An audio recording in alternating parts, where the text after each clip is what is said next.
और हमने आपकी तरफ हक के साथ किताब नाज़िल की जो पहली किताबों की तस्दीक करने वाली है और उन किताबों के लिए एक स्टैंडर्ड है, उस पे निगहबान है।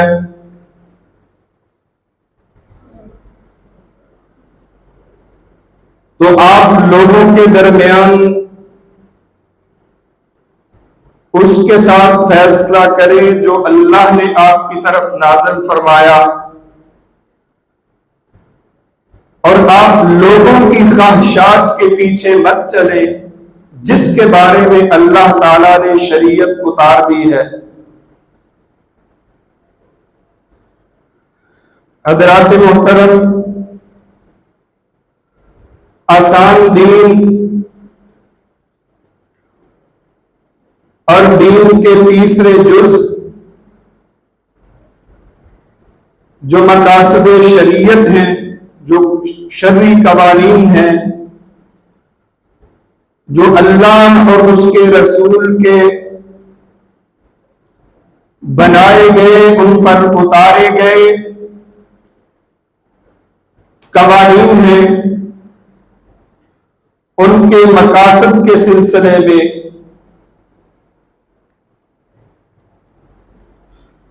जो उन मकासद में सबसे बड़ा अहम शरीयत के असूलों का, उनके कवानीन का मकसद है, वो बुनियादी जरूरियात में से सबसे पहले नंबर पर दीन की हिफाजत है। और दीन की हिफाजत के सिलसिले में कुछ वसाइल हैं, कुछ आमाल हैं जिनको करके हम अपने दीन का तहफ़्फ़ुज़ कर सकते हैं। ये इंसान का बुनियादी हक है। और उन मकासद में, उन वसाइल में जो इस मकसद को हासिल करने के लिए बयान हुए थे, उनमें सबसे पहले इल्म था कि इस दीन का इल्म हासिल किया जाए, और फिर इस पे दूसरा जो इसका वसीला, इसका जरिया है इसके तहफ़्फ़ुज़ का, वो है इस पर अमल करना। और तीसरे नंबर पर इसकी दावत देना, इसकी तरफ बुलाना, लोगों की तरबियत करना। और आज जो चौथा उसका वसीला और दीन के तहफ़्फ़ुज़ का जरिया है, वो है दीन के कवानीन के मुताबिक अपनी जिंदगी के तमाम शोबों में फैसले करना। चाहे आप किसी भी शोबा जिंदगी से ताल्लुक रखते हैं, आप उस प्रोफेशन के अंदर अपनी जिंदगी को गुजारने के लिए दीन की हिफाजत के सिलसिले में अल्लाह के बताए हुए कवानीन को अपनी जिंदगी में लाएंगे। चाहे आप घर के सरबराह हैं तो घर का माहौल इस्लामी कवानीन के मुताबिक बनाना आपकी जिम्मेदारी है। अगर आप मुआशरे में रह रहे हैं तो मुआशरे के अंदर सुधार पैदा करने के लिए इस्लामी अहकामात को, इस्लामी कवानीन को आपने फौकियत देनी है।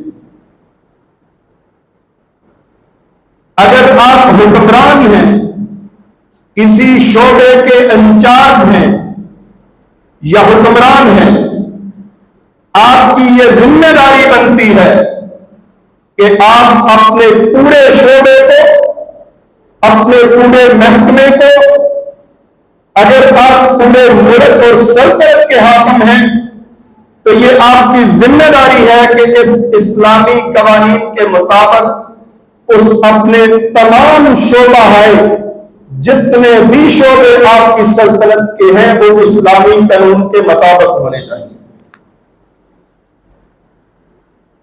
इस्लाम को डेमोक्रेसी, कैपिटलिज्म और इस तरह के जितने भी निजाम हैं उनसे कोई सरोकार नहीं है। तरीका हुक्मरानी कोई भी हो, लेकिन उसके अंदर कवानीन जो है वो इस्लाम के जो बताए हुए हैं वो नाफिज होने चाहिए। और दुनिया के अंदर 3 किस्म के कवानीन हैं।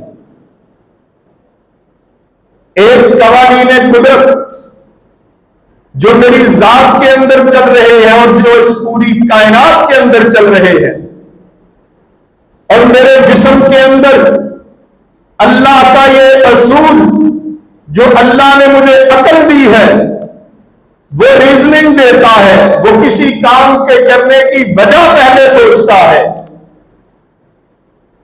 ये है फितरत के कवानीन। परिंदे हवा में उड़ते हैं, जहाज हवा में चलते हैं, ये किन कवानीन के तहत चलते हैं? जो फितरत के असूल है, जो कुदरत के असूल है। और दूसरे नंबर पे वो राज हैं जो इंसान ने अपनी अकल से बनाए हैं। तीसरे नंबर पे वो कवानीन हैं जो अल्लाह ने आसमान से अपने अंबिया के जरिए इस उम्मत पे और इस कायनात में उतारे हैं, इस दुनिया में उतारे हैं। अब इनमें फर्क क्या है? शरीयत के असूल, वो कवानीन को मानना ही क्यों जरूरी है? ये सवाल तो पैदा होता है और इस सवाल का जवाब दिया भी जाना चाहिए। क्योंकि अगर इस सवाल का हम जवाब नहीं देंगे तो कोई इस्लाम की तरफ नहीं आएगा, कोई अपनी जिंदगी में इस्लामी उसूलों को नहीं लाएगा। और सुन लें, कुरान मजीद के अंदर जितनी भी आयत हैं जो अल्लाह ने अपनी इबादत के बारे में बयान की है, अल्लाह की इबादत क्या है कि जो उसने कवानीन बताए हैं उस पे अमल करना, इस अल्लाह के बताए हुए कवानीन पे अमल करना, वो इबादत है। अगर हम कुदरत के असूल, अकल तो दे दी अल्लाह ताला ने, लेकिन अपनी अकल के मुताबिक हम कुदरती असूलों को सामने रख के कोई कानून बनाते हैं तो वो फितरत के असूलों के मुताबिक तो होगा, लेकिन जब आप उस पर अमल करेंगे तो वो फितरत के असूलों के खिलाफ जाएगा। जो आपका एक्सटर्नल बिहेवियर है, जो अमल है, आपका जो रवैया है, वो क्या होगा? आपकी अकल चूंकि महदूद है और वो कानून भी महदूद होगा, और अकल के जरिए बनाया हुआ कानून एक जगह पे चलेगा, दूसरी जगह पे जाके फेल हो जाएगा। इसी तरह इंसान का अपना बनाया हुआ कानून अपनी ख्वाहिशात के मुताबिक, आप तारीफ उठा के देखें कि जितने भी बादशाह गुजरे हैं उनकी हर बात कानून होती थी, और वो अपनी सेंसेस, अपने जज्बात को सामने रख के कवानीन बनाते थे। अगर किसी बादशाह की गुस्ताखी कर दी जाती तो वो शरीयत के असूल को नहीं देखता था, उसकी तबीयत पे डिपेंड करता था, उसकी सेंस पे डिपेंड करता था कि अगर वो गुस्से में आ गया तो सर कलम से, तन से जुड़ा होगा, अगर वो अच्छे मूड में होगा तो चाहे हाथी गुजर जाए। तो डिफेक्टिव कवानीन है जिनके अंदर नाकसियत है, कमी है, डेफिशिएंसी है, जो इंसान के बनाए हुए हैं और अकल से बनाए हुए हैं। और अब जो पहले जो फिलासफर थे उन्होंने कुदरती कवानीन को बहुत अहमियत दी, जो नेचुरल लॉज है, जो फितरत के अंदर भी है, मेरी जात के अंदर, एक इंसान के जिस्म के अंदर जो असूलों कवानीन चल रहे हैं, लेकिन उनको समझने के लिए इंसान की अकल काफी नहीं है। अब इतनी बड़ी कायनात है और कायनात के अंदर सैकड़ों नहीं, हजारों नहीं, करोड़ों प्लैनेट्स मौजूद हैं हमारी जमीन की तरह, और सूरज से भी 100 करोड़ गुना ज्यादा बड़े। क्या इंसानी अकल उनको समझ सकती है? नेचुरल लॉज को समझ सकती? जो कुदरती कवानीन है नहीं समझ सकती। तो फिर किस तरह हमें उन कवानीन की तरफ आना पड़ेगा कि जो नबी करीम सल्लल्लाहु अलैहि वसल्लम की ज़ात अक़दस पर वो पूरा दीन उतारा गया, वो कवानीन जो जिंदगी गुजारने के असूल हैं वो देकर गुजारा गया कि तुम सारे के सारे, सारी जिंदगी आपकी इब्तला में गुजरती है, मुसीबतों में गुजरती है, बीमारियों में गुजरती है, तकलीफों में गुजरती है, लेकिन उन तकलीफों के होते हुए तुमने आसाइश के साथ, सुकून के साथ ये जिंदगी भी और आखिर की जिंदगी में भी कैसे कामयाबी हासिल करनी है, उन कवानीन को, शरीयत के कवानीन अल्लाह ताला ने जो नाज़िल किए गए हैं, जो हमारी जिंदगी में इसलिए जरूरी है कि हमारा जो अमल है, हमारा जो बिहेवियर है, हमारा जो रवैया है, फितरत के असूलों के मुताबिक आए। और फितरत के असूल कौन बनाएगा? कोई इंसान नहीं बना सकता। वो अल्लाह जो जानता है कि मेरी इस जात के अंदर कितने और कैसे कवानीन मैंने बनाए हैं, और इस कायनात के अंदर मैंने कौन से कवानीन बनाए। अगर आपकी जिंदगी, आपका अमल, आपका बिहेवियर इन फितरती असूलों के साथ हम आहंग होगा, इससे मैच करेगा, तो फिर आप सुकून में होंगे, अदरवाइज आपको सुकून नहीं मिलेगा। मिसाल क्या है? जो सुबह के वक्त फजर के टाइम 2 सुन्नतें उठ के अदा करता है, उस वक्त फजा के अंदर इतनी ऑक्सीजन होती है कि अगर कोई शख्स उस वक्त उठता है तो उसको इंसानी जिस्म को जो 24 घंटे के लिए ऑक्सीजन चाहिए होती है ना, वो भरपूर साफ आलूदा नहीं होती है जर्रात से, वो ऑक्सीजन इंसानी जिस्म के अंदर जाती है। 24 घंटे के लिए वो काफी होती है और वो कब तक रहती है? जब तक सूरज तरू नहीं होता। आप देखेंगे कि अगर आप सूरज तरू होने के बाद उठे हैं तो आपकी जो तबीयत है वो भोजन होगी। और जो शख्स सुबह की वक्त उठ के सुन्नतें अदा करता है और सूरज तलू होने के बाद सोता है, जागता रहता है सूरज तलू होने तक, वो सारा दिन हशाश बशाश रहेगा। ये मेरे जिस्म के अंदर जो फितरी असूल है ना, जो मुझे 24 घंटे जो ऑक्सीजन चाहिए मेरे जिस्म की तंदुरुस्ती के लिए, ऐसे ही अल्लाह ताला के नबी सल्लल्लाहु अलैहि वसल्लम ने ये नहीं फरमा दिया कि जो सुबह की सुन्नतें अदा करता है वो उसका सुबह की सुन्नतें अदा करना इस जमीनों आसमान के सारे खजानों से बेहतर है। क्योंकि हर खजाने हो आदमी के पास, बहुत सारी प्रॉपर्टीज हो, बहुत सारे उसको वसाइल मुयस्सर हो, अगर उसके पास सेहत नहीं होगी तो क्या करेगा उन वसाइल को? क्या किसी काम आएंगे? जिन वसाइल को आप इस्तेमाल ही नहीं कर सकते उसका क्या फायदा होगा? तो इसलिए जो भी अल्लाह ताला और उसके रसूल ने कवानीन बताए हैं वो फितरी असूलों के मुताबिक है, वो हम आहंग है। अगर अपनी जिंदगी को आप उनके मुताबिक नहीं डालेंगे, खुदा की कसम है इस दुनिया के अंदर हमेशा मुसीबतें रही हैं और कोई आदमी ये नहीं कह सकता, और दीन ने भी ये नहीं कहा कि इस दुनिया में कोई आसाइश नाम की चीज है और आसाइश आपको हासिल करनी चाहिए। पूरा कुरान मजीद और हदीस के जखीरे उठा ले, कहीं भी ऐसी कोई नहीं है जहां पे ये बताया गया हो। सारे के सारे असूलों कवानीन इसलिए बताए गए हैं कि तुम इन इब्तला की जिंदगी में, मुसीबतों दुखों भरी जिंदगी में, इन बीमारियों भरी जिंदगी में तुम खुशगवार जिंदगी गुजारो और तुम अपनी जिंदगी को इन असूलों के मुताबिक डाल के तो देखो, आपको वो मुसीबतें परेशानियां नहीं लगेंगी, वो दुख नहीं लगेंगे, वो तकलीफें नहीं लगेंगी। और इसके जो शरीयत के असूल हैं, इनके 3 बुनियादी जो पूरा निज़ाम जिंदगी है इंसान का बनाया, अल्लाह ताला ने जो इंसान के लिए बनाया है, उसके 3 पहलुओं को हमने नजरअंदाज नहीं करना बल्कि उनको अहमियत देनी है। और वो क्या है? पहला असूल अपनी जिंदगी में बना लें कि हाकमियत किसकी होनी चाहिए? अल्लाह ताला की। अल्लाह ताला की हाकमियत से क्या मुराद है? कि वो इस दुनिया में जितने भी कवानीन हैं,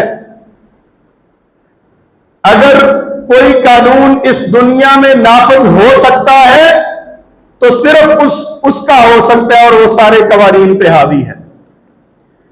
और अगर आप अल्लाह के कानून को साइड पे करके इंसान के बनाए हुए कानून को अपनी जिंदगी में लाएंगे तो ये अल्लाह की हाकमियत की खिलाफ वर्जी है, उसके कानून की खिलाफ वर्जी है। अल्लाह का कानून क्या कहता है? तमाम इंसान बराबर है। अगर कोई हुक्मरान तबका सिर्फ 1% अशराफिया इस हमारी 99% आवाम को गुलाम बनाती है तो क्या है? वो हाकमियत इलाही के खिलाफ है, क्योंकि सारे इंसान बराबर हैं। कानून के सामने सबको बराबर होना चाहिए। कानून वो कि जब सैयदना उमर फारूक रज़ी अल्लाह ताला अन्हु इस मिंबर पे खड़े हुए खुतबा देना शुरू किया, एक उनका जो फिदाई था उठा, उसने कहा, ए उमर रजी अल्लाह ताला अन्हो, हमें माले गनीमत में 2 चादरें, एक चादर मिली, उससे सूट नहीं बनता, आपने 2 चादरें पहनी हुई हैं, दूसरी चादर कहां से आई है? अल्लाह ताला की हाकमियत क्या है कि दूसरी चादर कहां से आई है? जवाब दिया, फिर खुतबा दिया, और एक हुक्मरान जो एक इस्लामी मुल्क का हुक्मरान, इस्लामी सल्तनत का हुक्मरान है, दूर ईरान और शाम से कोई शख्स मिलने आया मदीना तैयबा में, मैं खलीफा से मिलना चाहता हूं। एक शख्स एक दरख्त के नीचे सराने ईंट रख के नंगी मट्टी पे लेटा हुआ है, और आदमी इशारा करता है, वो देख ले, वो है हमारे खलीफा, और उसकी आंखों से आंसू निकल आए कि अगर ये हुक्मरान ऐसा है तो फिर ये सारी दुनिया को फतह कर सकते हैं। कौन थे? सैयदना अली रज़ी अल्लाह ताला अन्हु, नंगी मट्टी पे लेटे हुए। ये होते हैं खलीफा, ये होते हैं हुक्मरान। हुक्मरान ये नहीं होते कि 1%, 99% आवाम को अपना गुलाम बना लें और अल्लाह की हाकमियत को भूल जाए।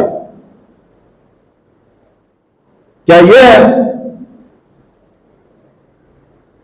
अल्लाह ताला ने तो बड़े अच्छे उसूल बताए हैं, और उनको नाफज किसने करना है? वो किसी एक आदमी की जिम्मेदारी नहीं, वो हर मुसलमान की जिम्मेदारी है, हर मुसलमान की जिम्मेदारी। चाहे आप रात को तहज्जुद पढ़ते हैं या चाहे आप गुनाहों में लुथड़े हुए हैं, यह आपकी जिम्मेदारी है कि आपने इस्लाम के कवानीन को, अल्लाह की हाकमियत को इस दुनिया में नाफज करना है और अपनी जिंदगी में लाना है। अगर नहीं लाते तो फिर इस दुनिया में भी फेल और आखिरत में तो होंगे कि जो अल्लाह के कवानीन को छोड़ के, मतलब कि अल्लाह की इबादत को छोड़ के किसी और की इबादत करेगा, तो फिर क्या अल्लाह ताला क्या उसके बारे में फरमाता है कि जो मेरी इबादत नहीं करेगा उसके साथ तो मैं अच्छा सलूक थोड़ी करूंगा। मैंने तो अकल दी, मैंने शरीयत भेजी, मैंने अंबिया को भेजा, और ये किताब कोई अलग किताब नहीं है, पहली किताबों का महाफिज किताब है, और उनकी एंडोर्समेंट करती है, उनकी तस्दीक करती है। वही असूल व कवानीन है जो सैयदना आदम अलैहिस्सलातु वस्सलाम से अभी तक चलते आ रहे हैं। अल्लाह ताला फरमाते हैं, निल हुक्म इल्ला लिल्लाह, तमाम का तमाम हुक्म अल्लाह के लिए है। क्या हम बंदे हुए हैं अल्लाह के कवानीन के अंदर? अल्लाह ताला कुरान मजीद में इरशाद फरमाते हैं कि इंसानों, इस फदा, इस जो यूनिवर्स है, इसके किनारों से आगे निकल जाओ। ला तनफुज़ूना इल्ला बिसुल्तान, क्या तुम्हारे अंदर इतनी ताकत है कि तुम इस कुर्राए अरज को पार कर जाओ और दूसरे कुर्रों पे चले जाओ? आज हमारे पास मशीनें भी हैं, लेकिन कितने लोग जा सकते हैं? तजर्बे हो रहे हैं। हम अल्लाह के कवानीन में बंधे हुए हैं, तो हमारा जो बिहेवियर है, हमारी जो इबादत के तरीके हैं, जो हमारा जिंदगी गुजारने का तरीका है, वो भी अल्लाह के कवानीन के मुताबिक हो जाना चाहिए, उन फितरी उसूलों के मुताबिक। अगर हम, और वो किस सूरत में? जो कुरान और हदीस की सूरत में अल्लाह ने हमारे लिए ये भेजे हैं। वहुवल काहिरु फौका इबादिही वहुवल हकीमुल खबीर, वो तो बहुत बड़ा जबरदस्त है लोगों पे, और वो हाकिम है, खबीर है, जानने वाला, हर चीज को जानता है। ला युसअलु अम्मा यफअलु वहुम युसअलून, उससे तो किसी अमल का हिसाब नहीं लिया जाएगा। अल्लाह कोई फैसला कर देता है तो अल्लाह के फैसले के खिलाफ कोई अपील नहीं हो सकती। ये दुनिया का कानून है। किसी एक जज का जो फैसला है वो बड़ी अदालत में चैलेंज किया जा सकता है, उसकी अपील की जा सकती है। लेकिन अल्लाह का जो हुक्म है, वल्लाहु युहक्किमु ला मुअक्किब लहू, और जो अल्लाह हुक्म दे देता है, वल्लाहु यहकुमु ला मुअक्किब लहू, जो वो फैसला कर देता है फिर उस फैसले पे कोई नजरसानी का किसी को इख्तियार नहीं, कोई उसको रिवर्स नहीं कर सकता, कोई उसको खत्म नहीं कर सकता। यहां पे नीचे वाली अदालतों के फैसले बड़ी अदालतें खत्म भी कर देती हैं और उनकी तस्दीक भी कर देती हैं और मॉडिफाई भी कर देती हैं, उसको चेंज भी थोड़ा कर देती हैं। लेकिन अल्लाह का फैसला ना उसमें चेंजिंग होती है, ना तरमीम होती है, ना उसके खिलाफ कोई अपील होती है, ना कोई रिवीजन होती है, वो अटल फैसला है। अलैहिस्सलाहु बिअहकमिल हाकिमीन, क्या अल्लाह नहीं है सबसे बड़े हाकिमों का हाकिम? बड़े बड़े हाकिम आए जिन्होंने रब होने के दावे किए, कहां गए? अल्लाह ने इबरत का निशान बना दिया। अलैहिस्सलाहु बिअहकमिल हाकिमीन, उससे बड़ा भी कोई हाकिम है? कुलिल्लाहुम्मा मालिकल मुल्क तु'तिल मुल्क मन तशा व तंज़िउल मुल्क मिम्मन तशा, कह दीजिए अल्लाह है मालिक हर चीज का, वो कादिर है, जिसको चाहता है हुकूमत अता कर देता है, जिसको चाहता है उससे हुकूमत छीन लेता है। व तुइज़्ज़ु मन तशा व तुज़िल्लु मन तशा, वो जिसको चाहता है इज्जत दे देता है और जिसको चाहता है जिल्लत की गहराइयों में डाल देता है। और जिल्लत की गहराइयों में कौन जाएगा? अल्लाह कुरान मजीद में इरशाद फरमाए, इन्नल्लाह यअमुरु बिल अदलि वल इहसान, कि अल्लाह तुम्हें अदल और एहसान करने का हुक्म देता है। अदल क्या है? ये एक लाइन है, अल्लाह के कवानीन के मुताबिक जिंदगी गुजार रहे हैं तो अदल है, अगर इसको छोड़ के नीचे आ गए हैं तो ये अस्फल साफिलीन है, जो सूरह 3 में है कि तुमने अपनी जिंदगी को सबसे बदतर बना लिया। ये एक लाइन है अदल की। और अदल क्या है? अल्लाह के कवानीन के मुताबिक जिंदगी गुजारना, और अगर उस कवानीन से नीचे आ गए तो अस्फल साफिलीन में चले गए। और जो उससे ऊपर है वो क्या है? एहसान, कि तुम अल्लाह की इबादत को, उन कवानीन को कितने खूबसूरत तरीके से मानते हो, कितने अच्छे तरीके से मानते हो। और एहसान क्या है? एहसान ये है कि अल्लाह की इबादत, उसके कवानीन को अपनी जिंदगी में लाना, उन कवानीन को मानना, इस तरह माना जाए कि तुम ऐसे जैसे तुम अल्लाह को देख रहे हो।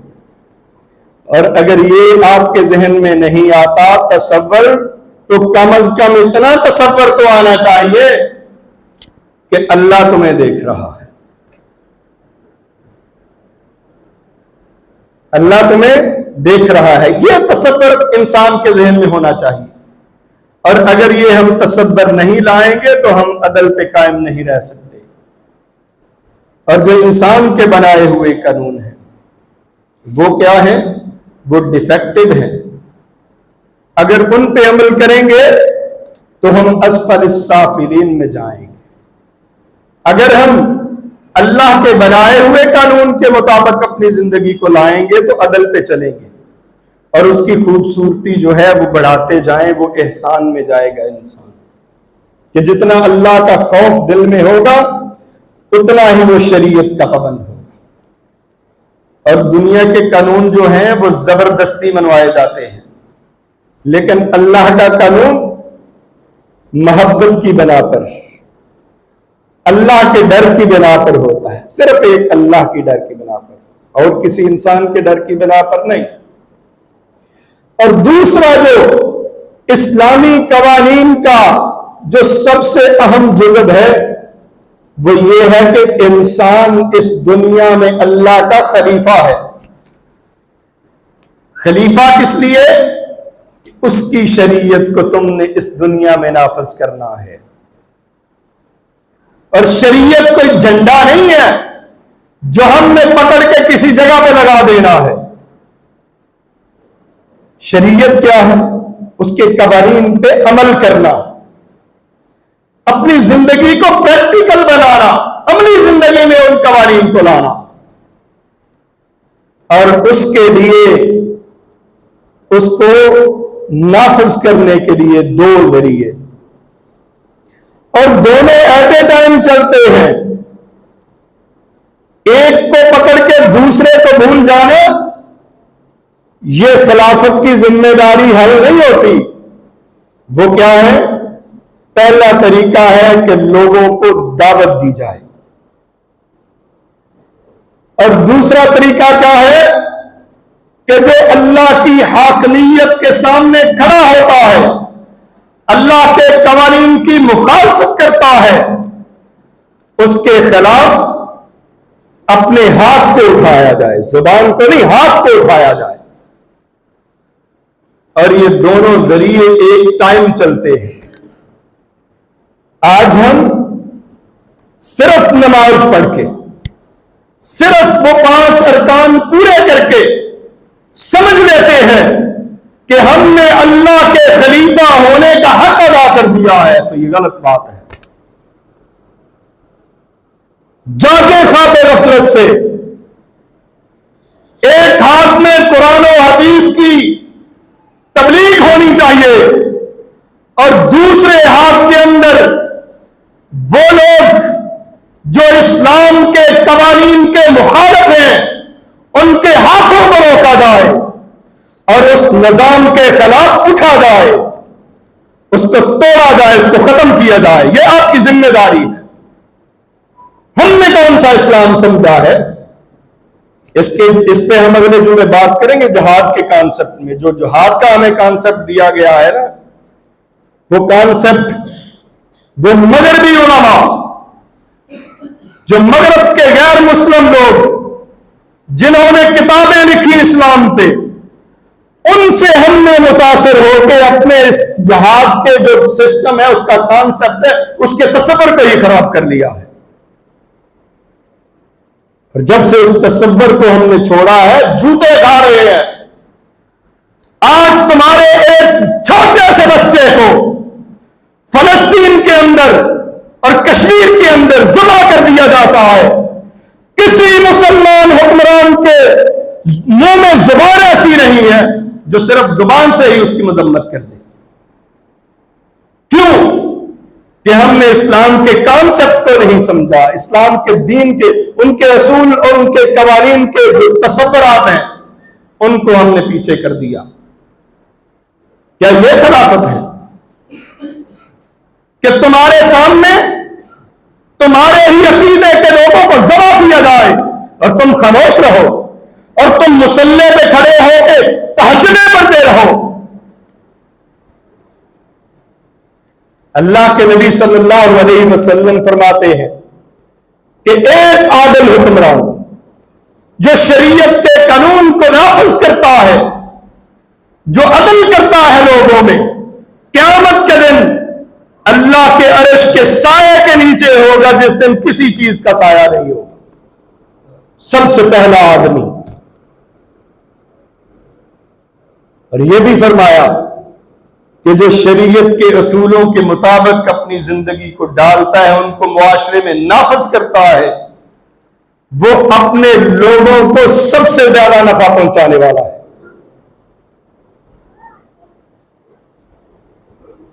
और तीसरे नंबर पे, इन कवानीन को मत भूलें, जो शरई कवानीन है, ये इस्लामी निज़ामे जिंदगी का हिस्सा है।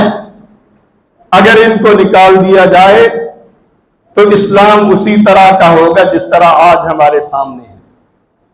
आज हमें जूते पड़ रहे हैं, एक छोटा सा तबका हमारे सारे एक मुल्क की बात नहीं करता, सारे इस्लामी मुल्कों के अंदर सिर्फ एक छोटा सा तबका जो हुक्मरान है, 99% अवाम का हुक्मरान है, उसने सारे 99 लोगों का एक बंदा उन 99 लोगों को गुलाम बना के बैठा हुआ। क्या आपके वसाइल, क्या आपके टैक्स के पैसे, क्या आप रोजी रोटी जो बिल अदा करते हैं, टैक्स देते हैं, वो कहां जाता है? आप पे लगता है। इस्लाम का तरीका क्या था? जब रुस्तम ने पूछा कि ए साद नबी वक्कास, यहां क्या लेने आए हो?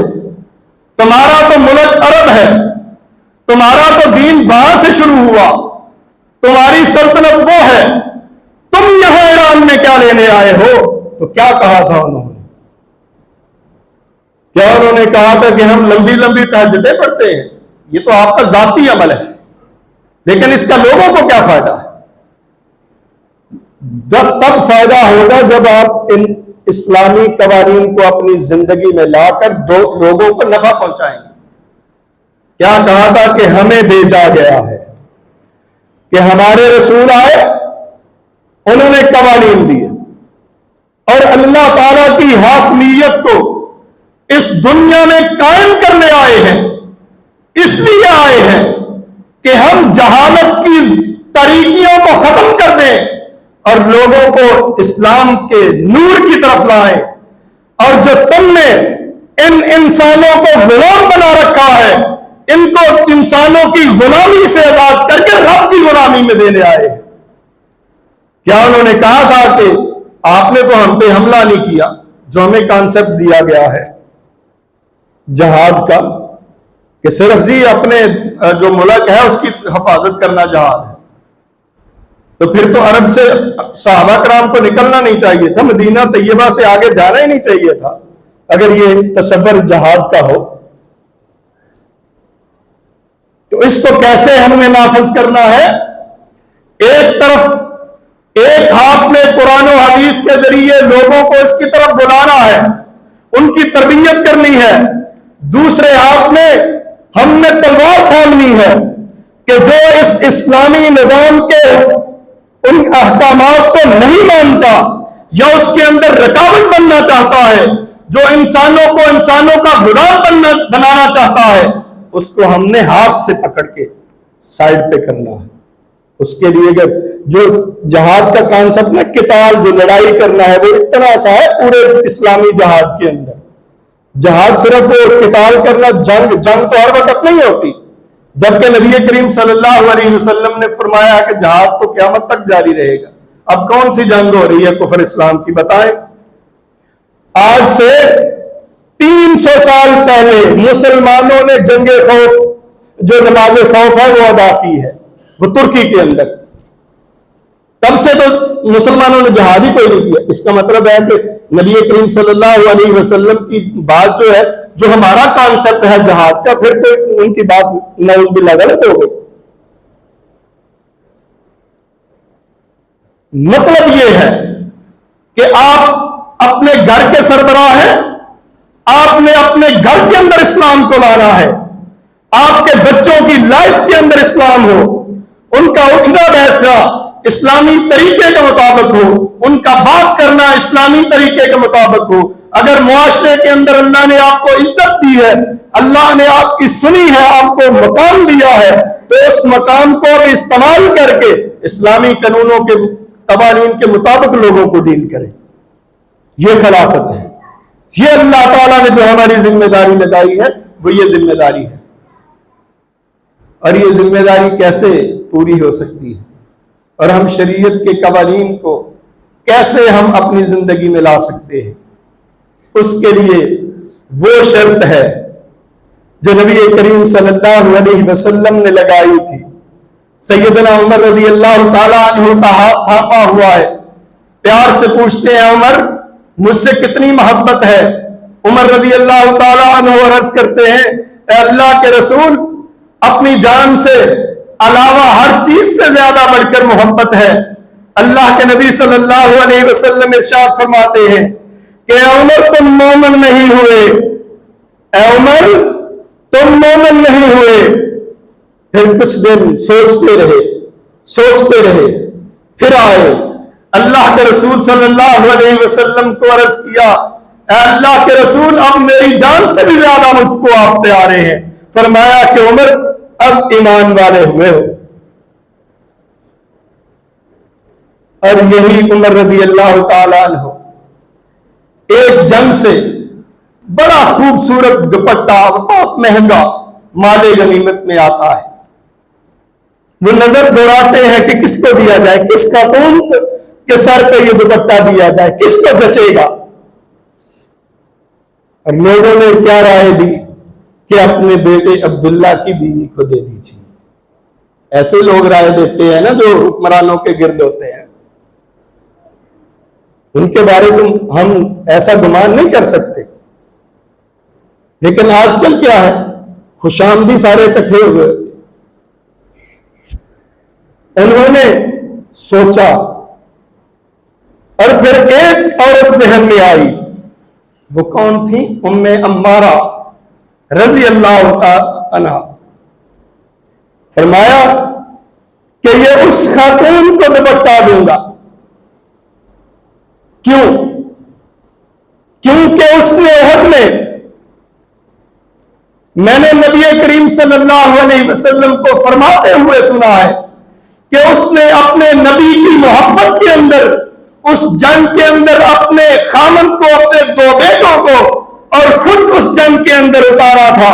और मेरी हिफाजत उस वक्त की थी जब बड़े बड़े सहाबी शदीद हमले की वजह से तितर बितर हो गए थे, तो वो खड़ी थी और मैं दाएं देखता था तो मुझे उम्मे अम्मारा नजर आती थी, मैं बाएं देखता था मुझे उम्मे अम्मारा मुझे मेरी हिफाजत करती नजर आती थी, और मैं सामने देखता था उम्मे अम्मारा मुझे मेरी हिफाजत करते हुए नजर आती थी। उनको वो दुपट्टा दिया गया, किस बिना? अब सहाबा के सारे अमाल क्या है? नबी करीम सल्लल्लाहु अलैहि वसल्लम की मोहब्बत पे डिपेंड करती है। कुल इनकान आबाउकुम व अब्नाउकुम व इख्वानुकुम व अज़वाजुकुम व अशीरतुकुम व अम्वालुन इक्तरफ्तुमूहा व तिजारतुन तख्शौना कसादहा व मसाकिन तर्दौनहा अहब्बा इलैकुम मिनल्लाहि व रसूलिही व जिहादिन फी सबीली फतरब्बसू हत्ता याती अल्लाहु बिअम्री वल्लाहु ला यहदिल कौमल फासिकीन।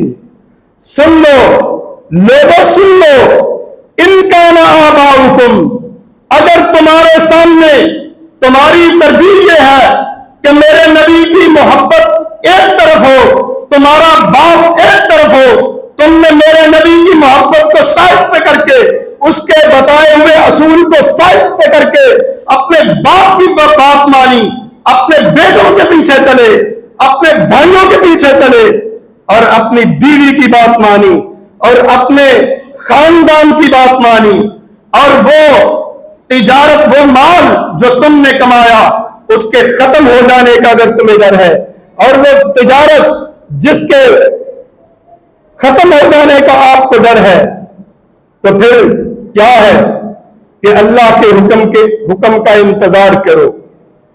वो हुक्म क्या है? मौत।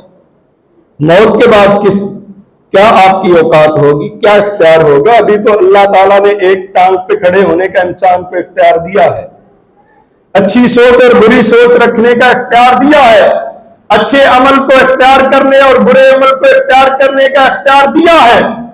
लेकिन जब आंखें बंद हो जाएंगी तो फिर आपका इख्तियार खत्म हो जाएगा। फिर क्या होगा? फिर अल्लाह ने जो ये आपको जिंदगी दी है उसका हिसाब शुरू हो जाएगा। फिर आपके पास ये इख्तियार नहीं होगा और फिर वहां पे हाय वाय चलेगी कि अल्लाह काश मुझे एक दफा भेज दे, मैं तो सजदे तेरे सामने सजदा करने से कभी सारी नहीं उठाऊंगा, मैं जितना माल मेरे पास है मैं सारा का सारा तेरी राह में कुर्बान कर दूंगा। उस वक्त इन चीजों का एहसास होगा कि एक तरफ नबी की मोहब्बत, एक तरफ शरीयत, एक तरफ दूसरे लोगों के बनाए हुए कवानीन, किसको तरजीह दोगे? अगर तो तुम तरजीह उन असूलों कवानीन को दोगे जो नबी कायनात सल्लल्लाहु अलैहि वसल्लम ने नहीं बनाए, तो फिर क्या हशर होगा? क्या हशर होगा वो भी बताया।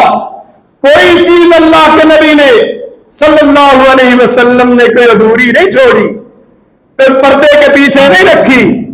फरमाया क़यामत के दिन सारे प्यासे होंगे, मैं हौज पे खड़ा हूंगा, मैं उन पर अपने उम्मतियों को पहचान पहचान के, उनके वुजू के आदात चमकते होंगे उनसे पहचान के, अपने हाथ से उनको हौज़े कौसर का पानी पिला रहा हूंगा। और वो जो अल्लाह के रसूल सल्लल्लाहु अलैहि वसल्लम के बताए हुए तरीके से हटकर इस्लाम के अंदर नई चीजों को बुनियाद बनाकर उन कवानीन पे अमल करते रहे, उनके अंदर एक दीवार खड़ी कर दी जाएगी। चेहरे और सारे वुजू के अदा उनके भी चमक रहे होंगे। क्या होगा? नमाजें तहज्जुद वो भी पढ़ते होंगे, लेकिन क्या है कि उन वुजू के आज़ाद के चमकते हुए चेहरों वालों के दरमियान और अल्लाह के नबी सल्लल्लाहु अलैहि वसल्लम के दरमियान में फरिश्ते हायल हो जाएंगे, दीवार खड़ी कर दी जाएगी। फिर क्या होगा? अपने आप को इस पलड़े में रख के तोलो कि तुम उस दिन कौन बनना चाहोगे। वो जिनका नबी करीम सल्लल्लाहु अलैहि वसल्लम के मुबारक हाथ से पानी पीना हौज का नसीब होगा, या जिनके दरमियान दीवार खड़ी कर दी जाएगी। हमारी ये अपनी ऑप्शन है, अभी हमारे पास वक्त है, और इस दीवार को खड़ा कर दिया जाएगा और कहा जाएगा, अल्लाह के नबी फरमाएंगे ये तो मेरे उम्मती हैं, इनके चेहरे चमक रहे हैं, वुजू के आज़ाद चमक रहे हैं। बताया जाएगा, अल्लाह के नबी सल्लल्लाहु अलैहि वसल्लम आपको नहीं पता, इन्होंने तुम्हारे दिए हुए कवानीन को छोड़कर, तुम्हारे बताए हुए तरीके जिंदगी को छोड़कर गैरों के तरीके को अपनाया था। किसको अपनाया था? गैरों के कवानीन को, उनको दीन में शामिल करके दीन का नाम दिया था। इसलिए इनके दरमियान दीवार खड़ी कर दी गई है। ये हौज़े कौसर का पानी पीने के लायक नहीं है।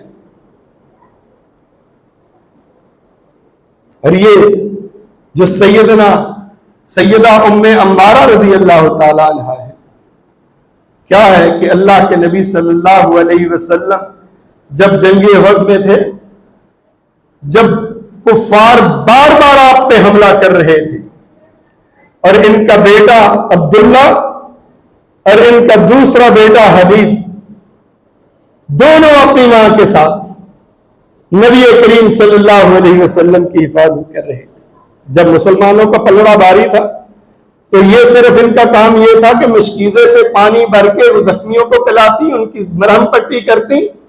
और जब वो हमला यकदम हुआ जो खालिद बिन वलीद ने किया था, जब वो मुसलमान नहीं थे, तो उस हमले की वजह से सहाबा कराम की जो पूरी जमीयत थी, जो फौज थी, वो तितर बितर हो गई, बिखर गई। तो फिर उम्मे अम्मारा रज़ी अल्लाह ताला अन्हा ने वो मशकीज़ा छोड़ा, जख्मियों को छोड़ा, तलवार हाथ में ली, बेटों को साथ लिया और नबी करीम सल्लल्लाहु अलैहि वसल्लम के सामने खड़ी हो गई। चंद सहाबा थे आप सल्लल्लाहु अलैहि वसल्लम के पास, लेकिन नबी करीम सल्लल्लाहु अलैहि वसल्लम के अल्फाज क्या थे कि जब एक घोड़सवार आया, नबी करीम सल्लल्लाहु अलैहि वसल्लम ने बताया है उम्मे अम्मारा संभलना, देखा इतनी तेजी के साथ तलवार का दस्ता उसके घोड़े के पांव पे मारा, वो घोड़ा नीचे आ गिरा और वो शख्स को खत्म कर दिया।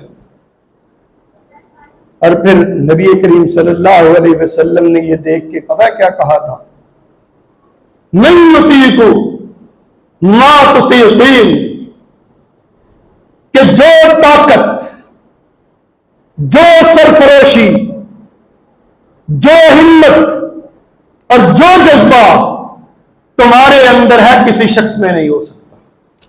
मैं मर्दों की बात नहीं कर रहा, मैं अल्लाह के रसूल सल्लल्लाहु अलैहि वसल्लम की मोहब्बत की बात सुना रहा हूं, एक खातून की और आज खवातीन हमारी क्या है, ना बच्चे को सुबह ना उठाना, इसने सुबह स्कूल जाना, इसकी नींद खराब हो जाएगी। ये हमारी माएँ हैं, ये हमारी औरतें हैं। और वो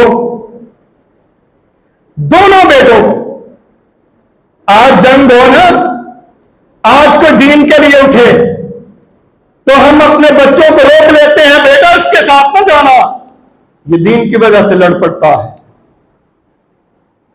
इसके साथ तुम भी जेल में जाओगे। हम रोकते हैं बच्चों को, रोकते हैं ना, हम बच्चों को बाहर नहीं निकलने देते। लेकिन उधर क्या है, खुद अपने फर्जंदों को लेके, लगते जिगर को लेके, और जिनका बाप भी फौत हो चुका था उनको लेके मैदान जंग में थे। और पहले अब्दुल्ला जख्मी हुए, अब्दुल्ला की जख्मी होने की सूरत में खुद मरहम पट्टी की, और फिर वो शख्स जिसने अब्दुल्ला को रजी अल्लाह ताला अन्हु को जख्मी किया था, फिर उसको मारा। और नबी करीम सल्लल्लाहु अलैहि वसल्लम ने फरमाया कि तुमने अपने बेटे का बदला ले लिया, और फिर खुद जख्मी होगी। और जख्मी किससे हुई, जिसने नबी करीम सल्लल्लाहु अलैहि वसल्लम के खुद पे उस वक्त तलवार मारी थी, और उसके जो दंदाने थे वो आपकी खोपड़ी के अंदर जो है, जो नबी सल्लल्लाहु अलैहि वसल्लम के सर मुबारक के अंदर चले गए थे, उससे जख्मी हुए थे। इब्ने किमिया बहुत बड़ा बहादुर था, उसने 2 ज़र्रें पहनी हुई थी, और उस पर उम्मे अम्मारा रज़ी अल्लाह ताला अन्हा ने ऐसा हमला किया कि अगर वो 2 ज़र्रा ना पहने हुआ होता तो वो तलवार उसके जिस्म को पार कर जाती। इतना ताकतवर हमला किया, और इस हमले को देख के वो भाग गया कि अब जान बचाना मुश्किल है। मैं मर्दों की बात नहीं कर रहा, ये औरत है उम्मे अम्मारा, जिसकी ताजीम बाद में सैयदना अबू बकर रज़ी अल्लाह ताला अन्हु भी किया करते थे। कभी कभार उनके घर जाते, उनकी खैरियत दरियाफ्त करते, उनका पता करते। फिर सैयदना उमर फारूक रज़ी अल्लाह ताला अन्हु भी दुपट्टा किसको देते हैं, उम्मे अम्मारा रज़ी अल्लाह ताला। क्या ये यूं ही था? आज खुदा की कसम है, आज फर्ज कर ले, नबी करीम सल्लल्लाहु अलैहि वसल्लम हम में से किसी के गाड़ी में आके साथ बैठ जाए, अगली सीट पे, पहाड़ी पे गाड़ी चल रही हो और उसकी ब्रेक्स फेल हो जाए, तो हम क्या करेंगे? बाहर निकल के पत्थर तलाश करेंगे। क्या होंगे? पत्थर तलाश करेंगे कि पत्थर ढूंढ के हम उसके टायर के नीचे दें, ताकि गाड़ी पीछे आके नबी सल्लल्लाहु अलैहि वसल्लम को कोई नुकसान ना पहुंचा दे। लेकिन फर्ज करें उसी गाड़ी पे नबी करीम सल्लल्लाहु अलैहि वसल्लम के चारों जान निसार सहाबा पीछे बैठे हुए, सैयदना अबू बकर रज़ी अल्लाह ताला अन्हु, सैयदना उमर फारूक रज़ी अल्लाह ताला अन्हु, सैयदना उस्मान रज़ी अल्लाह ताला अन्हु, सैयदना अली बिन अबी तालिब रज़ी अल्लाह ताला अन्हु। वो क्या करेंगे? हम पत्थर ढूंढ रहे होंगे, खुदा की कसम है वो चारों टायरों के नीचे अपने सर दे देंगे। ये है मोहब्बत। हम क्या ढूंढते हैं? मसलहतें ढूंढते हैं। हम अपने आप को कंफर्ट जोन में ले जाते हैं जहां पे हमें कोई तकलीफ ना हो। और वो कौन है कि एक सहाबी का ये बाजू कट जाता है, उससे ख्वाहिश पूछता है अल्लाह क्या चाहिए? वो बताता है कि इसी तरह मुझे जंग में भेजा जाए, मैं इसी तरह बाजू कटा के आपके पास आऊं। अल्लाह तू फिर मुझे वापस भेज, फिर मैं बाजू कटा के आऊं, मुझे इस तरह हजारों दफा किया जाए, मैं इस बात पे खुश हूं। तो ये तो सैयदा उम्मे अम्मारा रज़ी अल्लाह ताला अन्हा। और फिर यहां तक बात नहीं, उसके बाद जितनी जंगें हुई ये साथ रही, और ये इनको बहुत बड़े एजाज हासिल हैं। और उन आजाजात में से नबी करीम सल्लल्लाहु अलैहि वसल्लम के जो ननियाल थे मदीना तैयबा में, उसी कबीले से ये ताल्लुक रखती थी, बनु नज्जार का कबीला। और नबी करीम सल्लल्लाहु अलैहि वसल्लम के पास जब मक्का में 13वीं नबूवत सन में आए, जो बैत उक़बा हुई, और उन 73 लोगों में उम्मे अम्मारा भी शामिल थी। और उनके जो कबीला का खजरज कबीला था, उसकी शाख थी बनु नज्जार, और उसके जो सरदार थे वो थे असद बिन जुरारा।